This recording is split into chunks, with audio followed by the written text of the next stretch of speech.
Le héros. Un vrai héros ne se mesure pas par la grandeur de sa force, mais par la force de son cœur. Le héros. Technofascisme. Ce mot est sur toutes les lèvres en ce moment, au point il a été élu mot de l'année 2025 en Belgique. Quel dommage, un si vilain mot dans de si jolies bouches. Alors première réaction de ma part, c'est quoi encore ce nouveau style de musique? Savent plus quoi inventer ces jeunes? Et oui, je suis trentenaire, j'ai officiellement obtenu le droit de dire des phrases de vieux cons. Mais c'est vrai, moi quand j'entends technofascisme, je m'imagine direct dans une soirée électro bizarre. J'ai presque envie de demander, vous avez-vous acheté les prélocres pour la soirée technofascismos? Puis, faut bien reconnaître que des points communs entre les soirées techno et le fascisme, il y en a plein. Bon déjà, pour s'y faire accepter, faut faire la gueule et s'habiller tout en cuir noir. Il y a aussi une très très grosse culture en Allemagne, surtout à Berlin.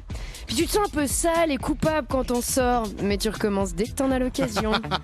Et visiblement, je suis pas la seule à penser que c'est ça le technofascisme.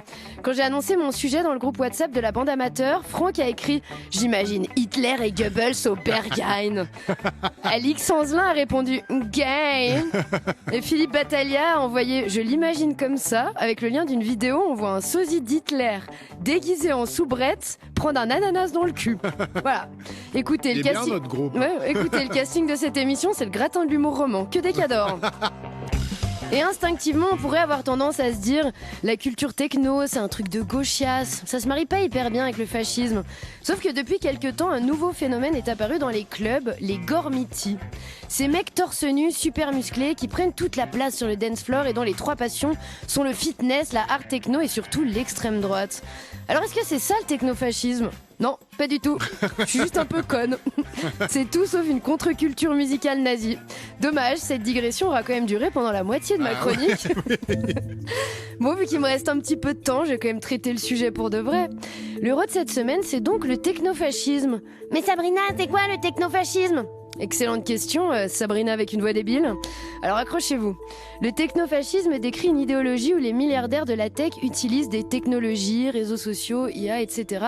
pour démanteler la démocratie en s'inspirant d'idées libertariennes autoritaires et suprémacistes. En d'autres termes plus simples, les big tech s'assurent que plus on scrolle, plus on devient nazi. Grosso modo, c'est ça. Et vu l'état du monde, on dirait que pour l'instant, ça fonctionne plutôt bien, non ? Il y a des jeunes de 16 ans sans emploi qui détestent déjà les étrangers parce qu'ils leur volent leur travail. Enfin, peut-être un jour, dans le futur, je crois. Enfin, c'est possible, ça. Hein. Le technofascisme, c'est aussi Mark Zuckerberg qui devient super baraque et qui accepte des invitations dans des podcasts masculins. Avant, tu vois, le monde était plus binaire. T'avais d'un côté les geeks intello et palichons qui s'expriment exclusivement en Python, JavaScript et HTML, et de l'autre les mecs musclés et populaires passionnés de sport d'équipe et de harcèlement scolaire, dans le rôle des harceleurs donc. Puis le seul point commun de ces deux groupes disparates, c'était de pas savoir comment se comporter correctement avec les meufs. Sauf que maintenant, ils peuvent faire partie des deux groupes à la fois. Oui. C'est terrifiant. Vous me direz, on peut peut-être quand même décider de ce qu'on regarde ou non, on influence directement notre algorithme. Genre si on veut, on peut mater que des vidéos de chats. Ah oui, c'est vrai. Mais qui sait, bientôt votre algo vous proposera peut-être plus que des vidéos de chats avec des moustaches d'Hitler. D'ailleurs, il y a eu une trend cette semaine qui, selon moi, illustre parfaitement bien ce climat de technofascisme.